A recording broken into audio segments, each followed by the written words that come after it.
Welcome to the Inner Chosen. Quick question. What if the future isn't coming?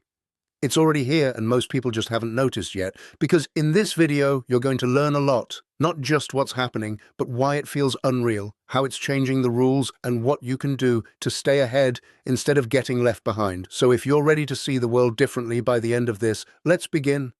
It doesn't start with speed or flashy tricks. It starts with that split second where you realize it actually caught what you meant.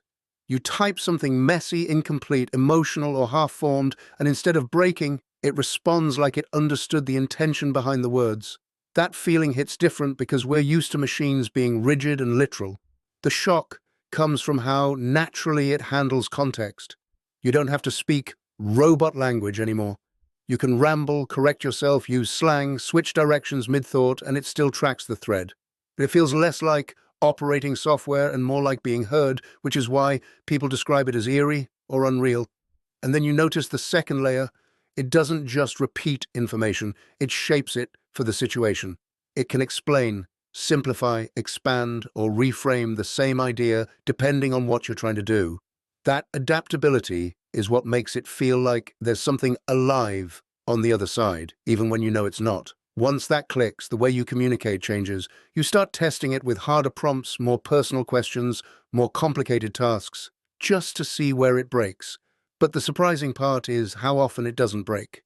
It adjusts. That's where the "from the future" vibe really comes from. So the real moment isn't when it answers correctly.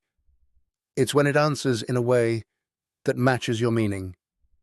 It feels like a mirror for your thoughts, translating chaos into clarity. And whether that excites you or scares you, it's the point where you realize we've crossed into something new. For a long time, technology has been a tool you operate, not a partner you work with. You click buttons, follow steps, learn menus, and hope you didn't miss a setting. But now you can describe a goal in plain English. Help me plan this, fix this, make this better. And it starts building with you, like a collaborator.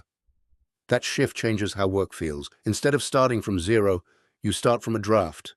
Instead of staring at a blank page, you react to options. It can brainstorm, rewrite, outline, critique, and refine. Fast. And the magic is that you're still the driver, but the friction is suddenly gone. It also changes how you think about expertise.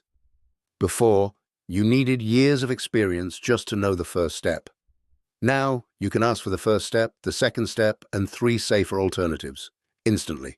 Not to replace learning, but to accelerate it, turning confusion into a path you can actually follow. But collaboration isn't just convenience. It's a new kind of leverage. When one person can move like a small team, the definition of productive shifts. The people who learn how to direct, evaluate, and iterate quickly will create faster, adapt faster, and compete in ways that used to require resources they didn't have. And here's the key. A collaborator still needs leadership. If you give it vague direction, you get vague results.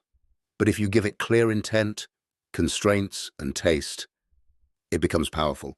That's why the future belongs to the people who don't just use it, they learn how to work with it. For decades, the way we used computers was basically the same. You learned where the buttons were. If you wanted to edit, design, organize, or build something, you had to memorize menus, shortcuts, settings, and the right way to do it. The interface was a maze, and you adapted yourself to the machine. Now, the interface is shifting into something radically simpler. You speak. Instead of hunting through features, you describe the outcome. You don't need to know what the tool is called. You just say what you want and the system figures out how to respond. That's why it feels like a leap, not an upgrade. This changes who gets access to capability. People who never had time to learn complicated software can suddenly do things that used to require training. The barrier drops from learn the program to state your intent. And that is a quiet revolution, because it expands power to people who were locked out by complexity. It also changes how products are built. Instead of dozens of confusing screens, the experience becomes a conversation. The app starts to feel less like a place you go and more like a layer that sits on top of everything you do. Writing, planning, learning, creating, solving. Your workflow becomes words. And the wild part is this: when language becomes the interface, your ability to communicate becomes a superpower. The clearer you can express goals, constraints, and preferences, the better the results you get. In a world where talking is the new clicking, articulation becomes a form of skill. Creation used to be limited by time and friction. You could have a great idea, but the steps between the idea and the finished product were exhausting. Drafts, revisions, research, formatting, polishing. Most people didn't lack ideas, they lacked the energy and hours required to bring them to life. Now the pace is so fast, it almost feels unfair. You can generate a rough draft in seconds, then iterate in minutes, then refine it into something publishable in a short session. Scripts, outlines, captions, emails, plans, what used to be a whole afternoon can become a quick run-through. But when creation becomes easy, the bottleneck moves. The rare skill isn't making something, it's choosing what's worth making. It's knowing what matters, what resonates, what's original, what's useful, and what's noise. The world fills with content, and taste becomes the filter that separates signal from spam. This is why the future rewards editors more than generators. People who can shape, judge, and improve output will stand out because the raw material is everywhere. Anyone can produce 10 options. Not everyone can recognize the one that's actually strong and make it sharper. So the new advantage isn't I can create quickly, it's I can create intentionally. Speed is only valuable when it's guided by purpose. The people who develop judgment, clarity, and style will use this acceleration to build real impact, while everyone else gets buried under their own output. Imagine having someone on call who can brainstorm ideas at midnight, rewrite your message in 3 different tones, summarize a long document in seconds, and help you plan a project step by step without getting tired or impatient. That's the infinite intern feeling people are talking about, not because it replaces you, but because it removes the small tasks that drain your momentum. The real power is how it turns hesitation into action. When you're stuck, you don't have to sit there staring at nothing. You ask for a starting point. When you're unsure, you ask for options. When you're overwhelmed, you ask it to break things into smaller steps. It becomes a bridge between I want to and I did. But it still depends on direction. An intern without guidance makes random work. A guided intern becomes useful. The better you can explain the goal, the audience, the constraints, and the vibe, the more it becomes a multiplier. You're not outsourcing your brain. You're organizing your work so you can move faster with less friction. This creates a new kind of advantage. One person can operate with the output of a small team.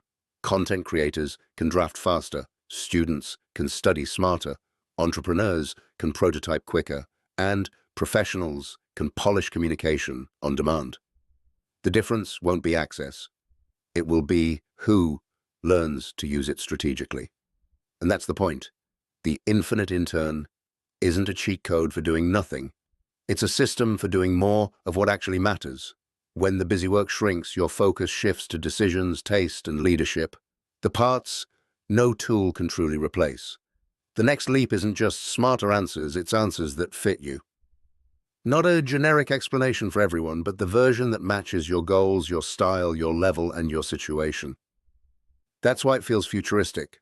The output starts to feel tailored, like it was made specifically for your brain. Personalization changes learning first.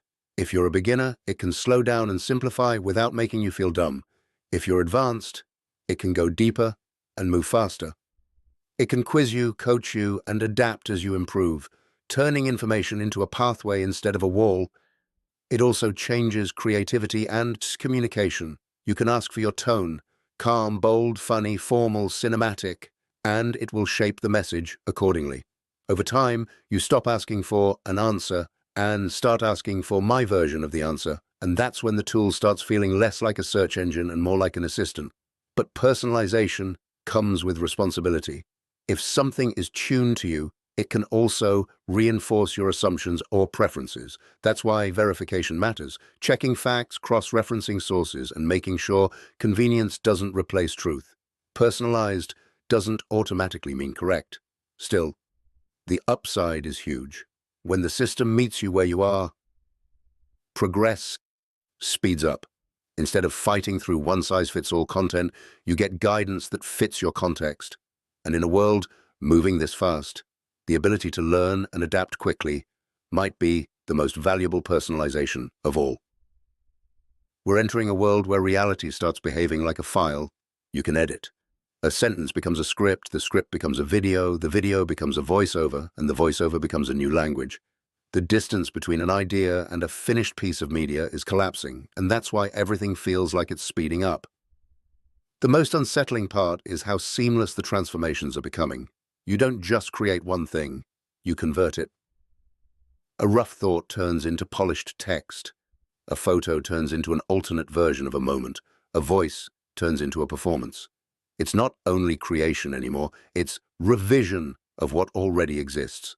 This changes the concept of originality, not because humans stop being creative, but because the format stops being the limitation. If you can describe a style, a mood, or a message, you can generate variations instantly. The creative process becomes more like directing and less like manually building every piece from scratch. It also changes identity and presence. When your voice, your face, your words, and your style can be replicated or simulated, the line between you and a version of you gets blurry.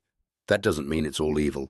It means we need new norms, new safeguards, and new awareness about what authenticity looks like. And the biggest shift is psychological. People will start trusting outputs because they look real, sound real, feel real. So the skill becomes knowing when to treat media as evidence and when to treat it as a possibility. When reality is editable, skepticism becomes a form of protection. When anything can be generated, the value of truth goes up, and the cost of confusion goes up with it. The problem isn't just fake content, it's the sheer volume. If you're flooded with plausible information all day, it becomes harder to know what to believe, what to share, and what to act on. This is where trust becomes a system, not a feeling. People will rely more on verification, reputation, and provenance, where something came from, who stands behind it, and whether it can be cross-checked. The future won't belong to the loudest voice, it will belong to the most verifiable one.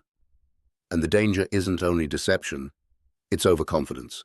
A clean, well-written answer can still be wrong.